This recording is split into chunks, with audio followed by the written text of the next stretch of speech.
Ho ho ho! Yes, it's that time of year again, it's Christmas, it's the 20th of December. And so I thought I'd just do a little bit of an update video on what I've been doing. I'm going to switch around the method in which I film them. I'm going to try and film everything in one shot so I can just post it and upload it without too much editing.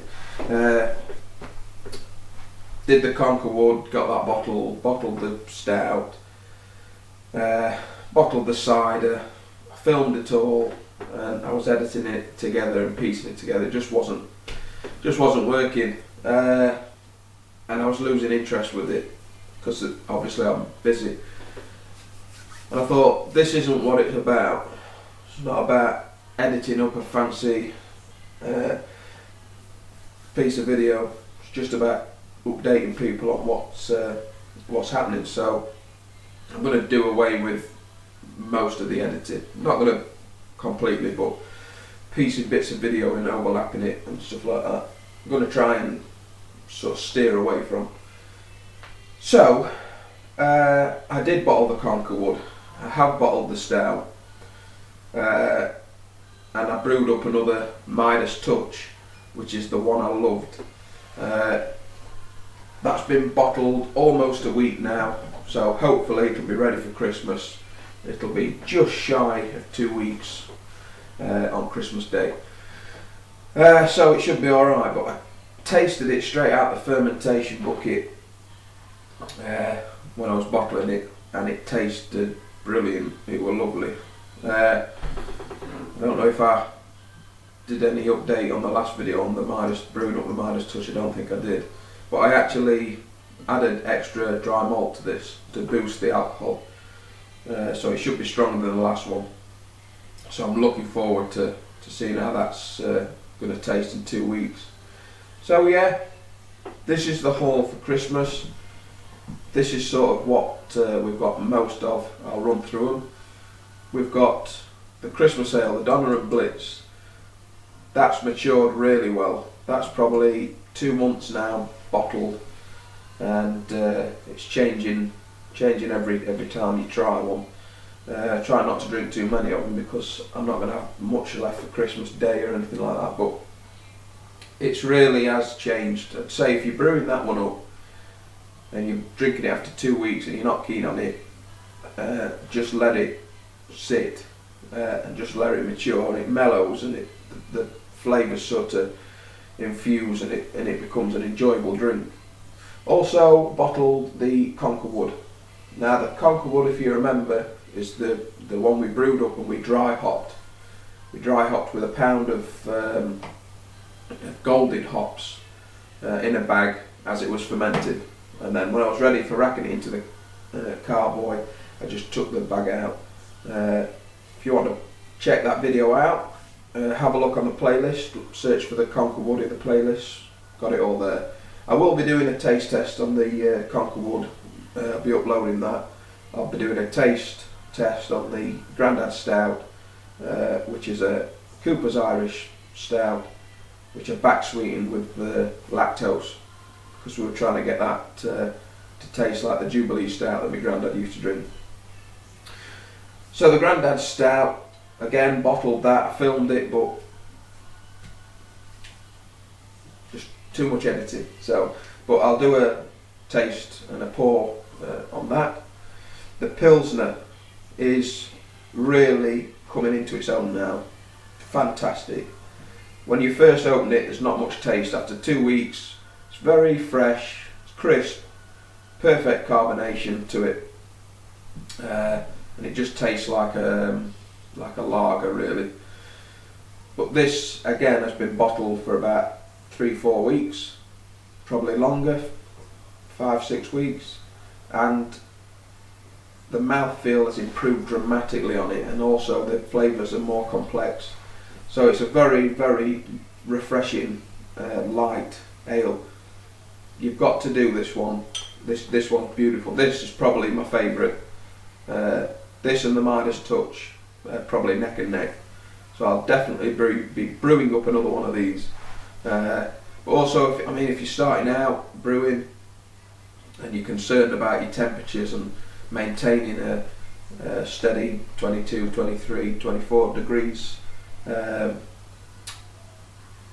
you haven't got a heat belt, you don't want to spend the money on it, get one of these, because you can brew these at low temperatures. They're meant to be brewed at sort of between 16 and 18 degrees traditionally, and takes a bit longer to ferment out obviously, but it's lovely, it is worth doing.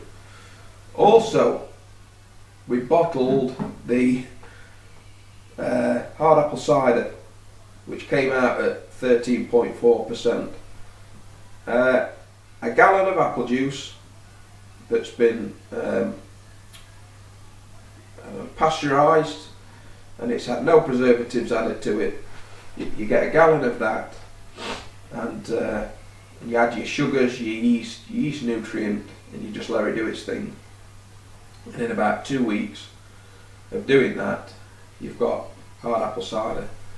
Now, this one I added a pound of sugar to, a pound of dextrose to a gallon of apple juice, and this one was just apple juice with no added sugar. This is for me wife, she doesn't like things too strong.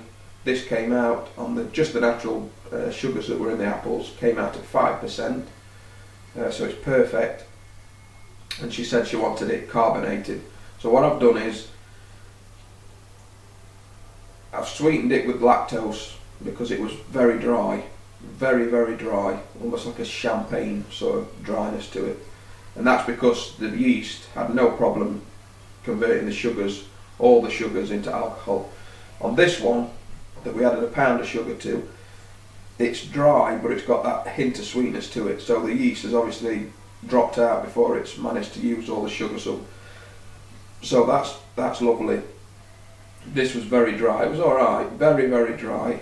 But I back sweetened it, we tasted it. She was happy with how it was tasting. And then I primed it with some priming sugar, just the same as you would when you bottle your beer. Using these easy capper flip tops, and sediment formed on the bottom, so it should have carbonated well. So that's the ciders. That's actually turned out like a wine though. So I don't think I'll be calling that a cider, it'd be like apple wine. And obviously the Midas touch. And that is it really for the beers and ciders. Obviously we've got the wine here. We've got the gallon of plum wine and the gallon of banana wine. Just show you how well that's cleared.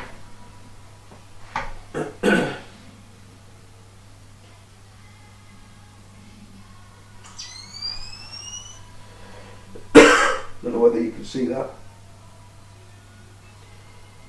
but it's crystal clear now.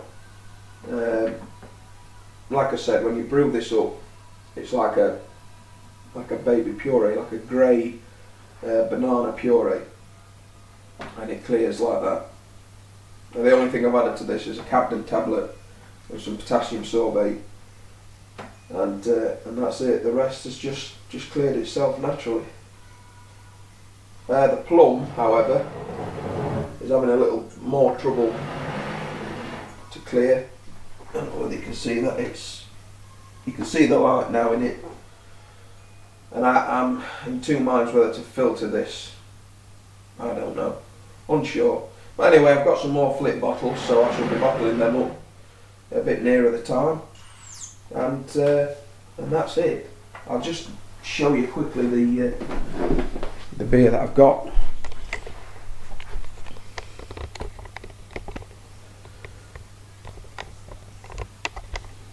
So there we go. In the first box here, that's the Conker wood. In the plastic container there that I sanitised my stuff in, that's the Midas touch. Behind that, that's the Wise cider that's been bottled and carbonating. Above it in the bottle there there's a few more of the really strong ciders, and then here are the Pilsners, stouts here, and the Christmas ale is behind the chair. So I've got all in all about 200 bottles for Christmas, not to mention the wine. so it should be a good Christmas. But yeah, have you got my head in this? But yeah, 2013, looking forward to it. Like I say, I'm going to try and make the videos without too much editing, and I'm looking forward to it. As soon as the Christmas parties are over and everything's back to normal, I can crack on. Then I've got more time to improve the brewing methods and to expand it a little bit. So hopefully in 2013 I'll be doing some partial extract brews and getting myself geared up to do all grain. I don't want to rush into it. I'm getting good results with the kits, but it's a hobby, so I want to improve, try different methods, and all sorts of good things like that. So that is it from me. Got any questions and comments, leave them below. Don't forget to subscribe. We're nearing 30 subscribers, which is great, and that's it, guys. So anyway, hope you've had a Merry Christmas. Hope you've had a Merry Christmas. Hope you have a very Merry Christmas, and hope you have a good New Year. Drink plenty of homebrew. Don't get too wasted. Take it easy. Have a good one. And we'll see you in 2013 if I don't manage to find time to shoot another video. Actually, no, bugger it. I'll be doing the Conkerwood review and the Grandad Stout review. And I'll be posting them up before Christmas. So, I'm going to upload this one, and then I've got the Grandad Stout and the Conkerwood video review, taste review to do before Christmas. So yeah, have a good one. See you soon. Here's to 2013. Keep brewing.